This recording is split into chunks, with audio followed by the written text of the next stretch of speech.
C'est une conséquence directe de la guerre en Iran. Le transport aérien est soumis à d'intenses perturbations. Certaines commandes sont donc coincées sur le tarmac. Les Cataractes de Shawinigan ont dû reporter un match bénéfice puisque leurs chandails n'ont pas pu quitter à temps le Pakistan.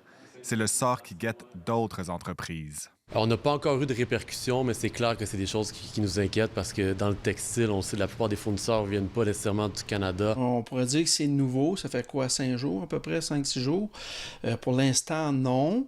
Je vous dirais que ça s'en vient. La plupart des membres de l'Association de l'industrie textile canadienne s'attendent à des perturbations immédiates limitées, mais à des répercussions croissantes à moyen et à long terme si le conflit persiste. Ils s'attendent notamment à des délais de livraison plus longs. Souvent, les clients veulent l'avoir pour des dates fixes. Si le stock ne rentre pas à ce moment-là, bien, c'est des coûts que ça l'occasionne, là. Et la flambée du prix du pétrole serait tout aussi critique pour l'industrie du textile.